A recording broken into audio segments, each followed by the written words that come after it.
아주 오래전에 한국에서 있었던 일입니다. 탄광이 있었는데 탄광의 갱도가 끊어졌습니다. 공교롭게도 갱도를 중심으로 해서 오른쪽 왼쪽 둘로 이렇게 매몰됐습니다.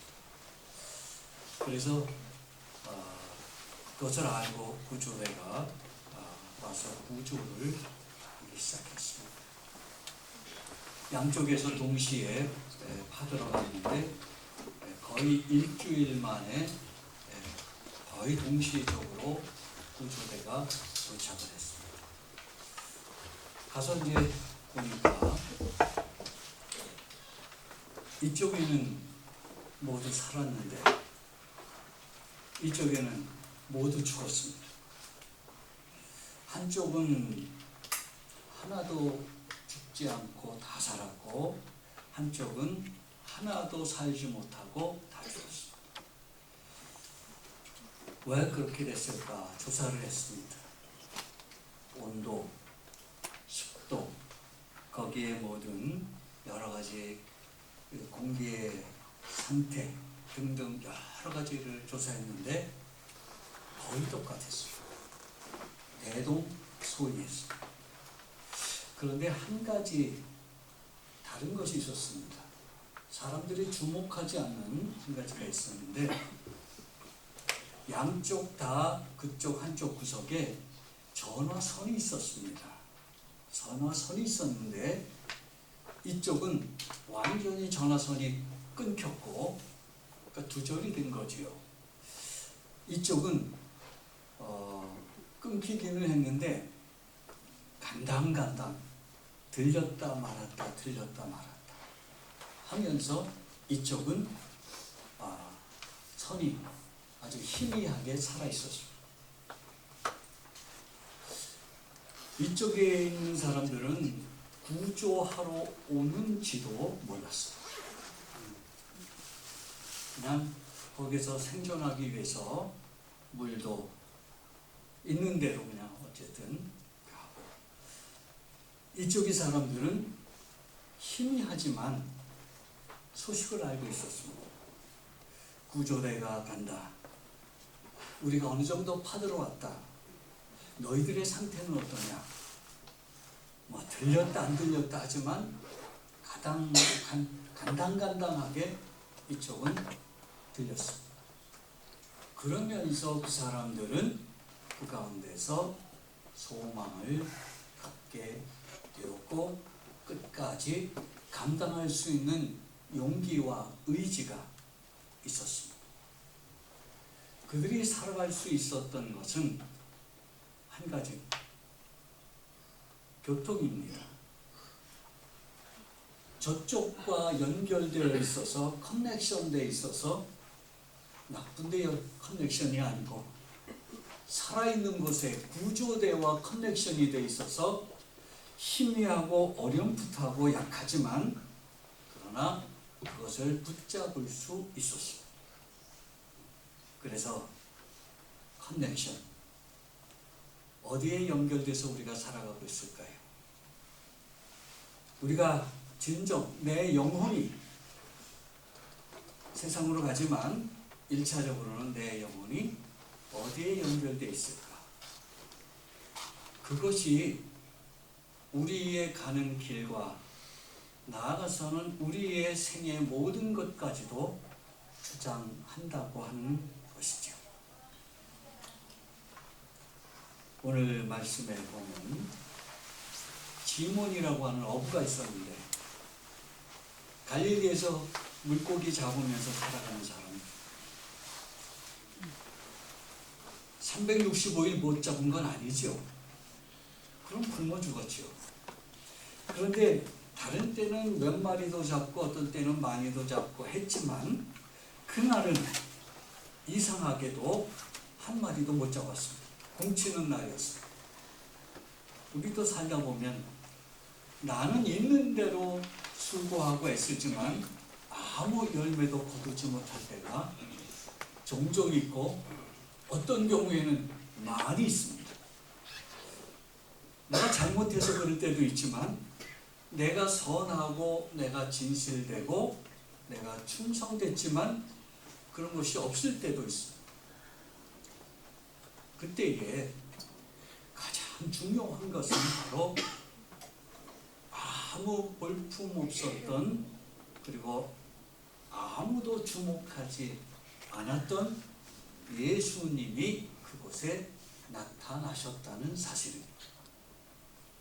예수님이 나타나셔서 백성들에게 하실 말씀 다 하시고 난 다음에 그 어부에게 말씀하시기를 깊은 데로 들어가서 그물을 내려 고기를 잡으라. 그 어부가 그 말을 들었을 때 어땠을까요? 못마땅했겠지요. 앞뒤가 안 맞았겠지요. 안 맞는 게 뭐가 있나 한번 살펴보지요. 시간적으로 맞지 않습니다. 밤에 잘 잡히는데 지금 아침 나절입니다. 그러니까 어부들의 얘기로 한다면 누가 아침에 나가서 고기를 잡습니까? 정신 나간 사람이지. 그 지형과 그 특색은 밤에 잡는 건데, 새벽에 잡는 건데, 장소적으로도 맞지 않습니다. 깊은 데로 들어가라고 하시는데, 저분은 저렇게 말씀하시는데 깊은 데는 고기가 없습니다. 이 시몬이라는 사람은 갈릴리 호수 근처에서 어렸을 때부터 자랐기 때문에 흔히 말하는 대로 눈 감아도 다 보입니다. 어디에 뭐가 있는지 어떻게 해야 하는지 잘 알고 있습니다. 깊은 데로 들어가시라고 하는데 거기 들어가면 과연 있을까요? 지금까지 이 시몬 어부의 삶의 경력과 여정 속에서 비춰보면 맞습니다. 거기는 아무것도 없습니다. 그런데 그분은 그렇게 하라고 하신 것입니다. 또 이렇게 살펴보니까 예수님의 행색이 랍비 같습니다. 선생님, 레바이 같습니다. 랍비가 어부한테 이래라 저래라 합니다. 비전문가가 전문가한테 한수 지도하고 가르치고 있습니다. 이렇게 말할 수 있겠죠. 선생님, 마음은 고맙습니다. 말씀도 좋습니다. 그러나 이 일에 있어서만큼은 내가 엑스퍼트입니다. 내가 당신보다 한수 밉니다. 안 맞지요?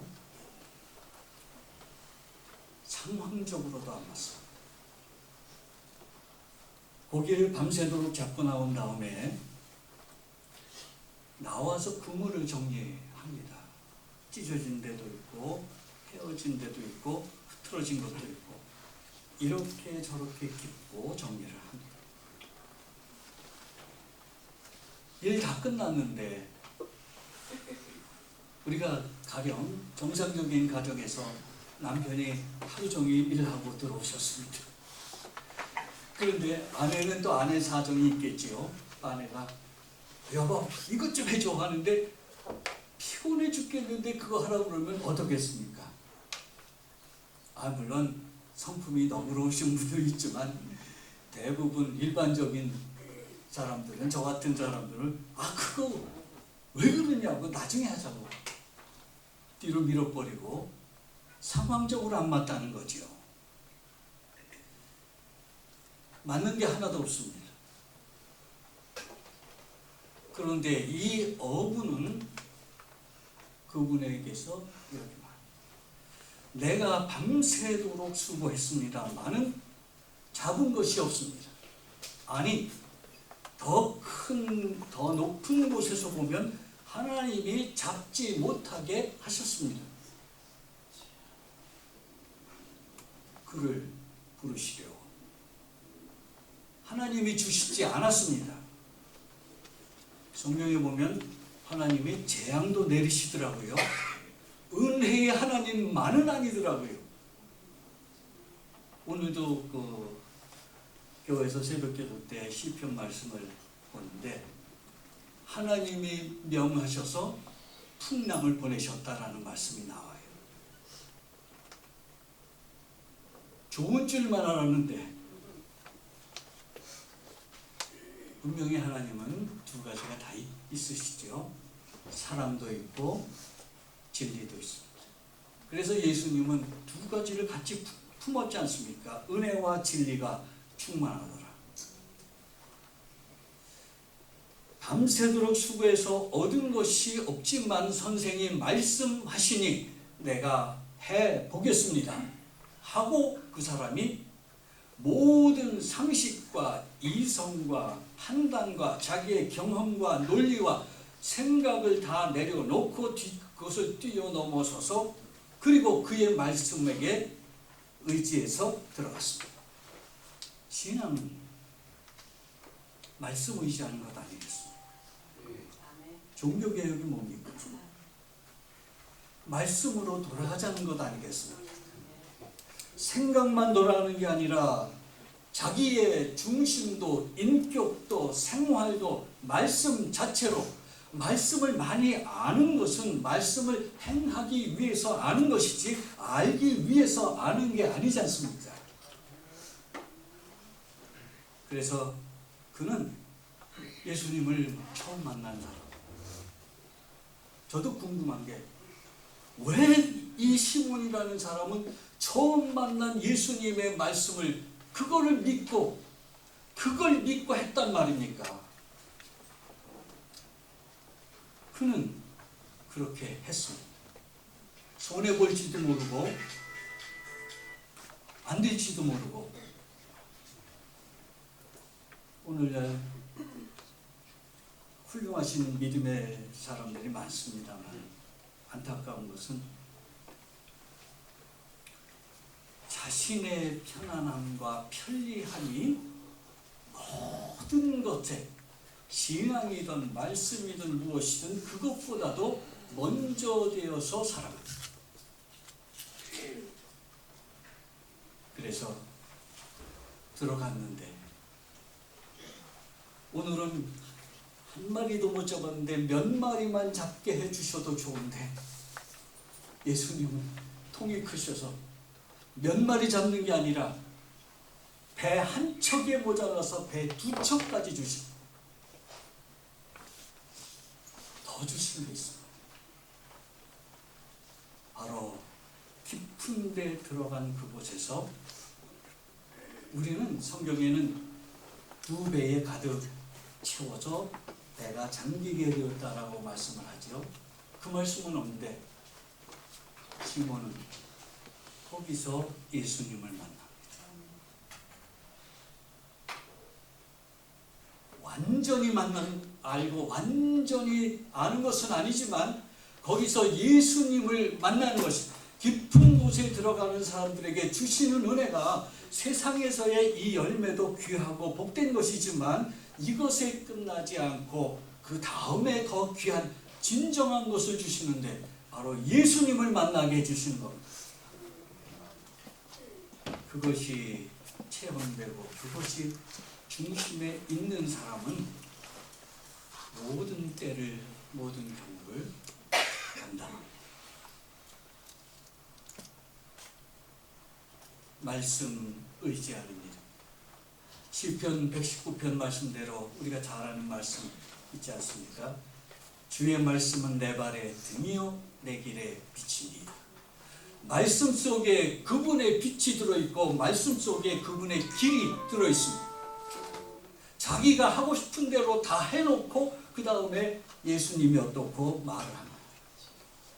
아브라함이 자기 가고 싶은 대로 간 게 아니라 그분이 하나님께서 말씀하신 곳으로 가는 겁니다. 내 판단은 이쪽이 좋습니다. 내 판단은 저것이 낫습니다가 아니고 그것을 하나님 앞에 내려놓고 그렇게 들어가는 것입니다. 그러면 모든 경우와 모든 때를 이겨나갈 수 있습니다. 사람들이 생각하지 못했던 역사와 결실이 하나님께로부터 주님께로부터 그에게 주어지는 것입니다. 눈에 보이는 것도 주시지만 눈에 보이지 않는 것도 주십니다. 눈에 보이는 것도 우리에게 필요하지만 눈에 보이지 않는 것은 더 소중한 것입니다. 내 영혼과 심령 속에 들어있는 귀중한 그것 있으면 사도 바울의 말씀대로 이 질그릇 속에 보배를 담은 것입니다. 프랑스의 영성가가 있습니다. 잔 귀용이라고 하는 분인데 이분이 16살에 불구자한테 시집가서 별의별 학대와 모욕과 수치를 당합니다. 교회 나가고 싶었는데 교회도 못 나가게 하고 그리고 심지어는 하도 시모까지도 못 살게 굴고 하녀들도 이 사람을 학대하고 아주 박대합니다. 몰래 나가서 그는 밤에 남들이 잘 때 늘 기도하며 그 영성을 키워서 오늘날의 영성가, 훌륭한 영성가 가운데 한 사람으로 나옵니다. 그 잔 귀용이 예수 그리스도를 깊이 체험하기라고 하는 말씀 속에서, 책 속에서 이렇게 간단하게 고백합니다. 하나님의 안전한 손에 있으면 정말 아무렇지도 않았습니다. 아시는 대로 주님이 마태복음 24장 25장에서 말씀하신 그런 일들이 우리 지구상에서 일어나기 시작했고 우리가 아는 대로 이런저런 수많은 일들이 있습니다. 개인적으로 어떤 일이 어떻게 닥치는지 알지 못하지만 수많은 일들이, 더 많은 일들이 우리 앞에 닥쳐지지 않겠습니다. 한편으로는 AI도 나왔고 로봇도 나왔고 좋은 일도 많이 있지만 한편으로는 더 힘들고 어려운 일들이 있습니다. 무엇을 갖고 우리가 감당해야 될까요? 주의 말씀 의지해서 해보겠습니다. 이 말씀을 붙들고 가는 것입니다.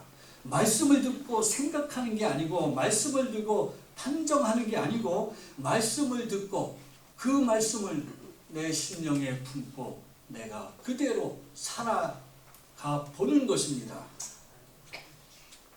그 사람이 주님이 깊은 데서 주시는 열매를 거두지 않겠습니다.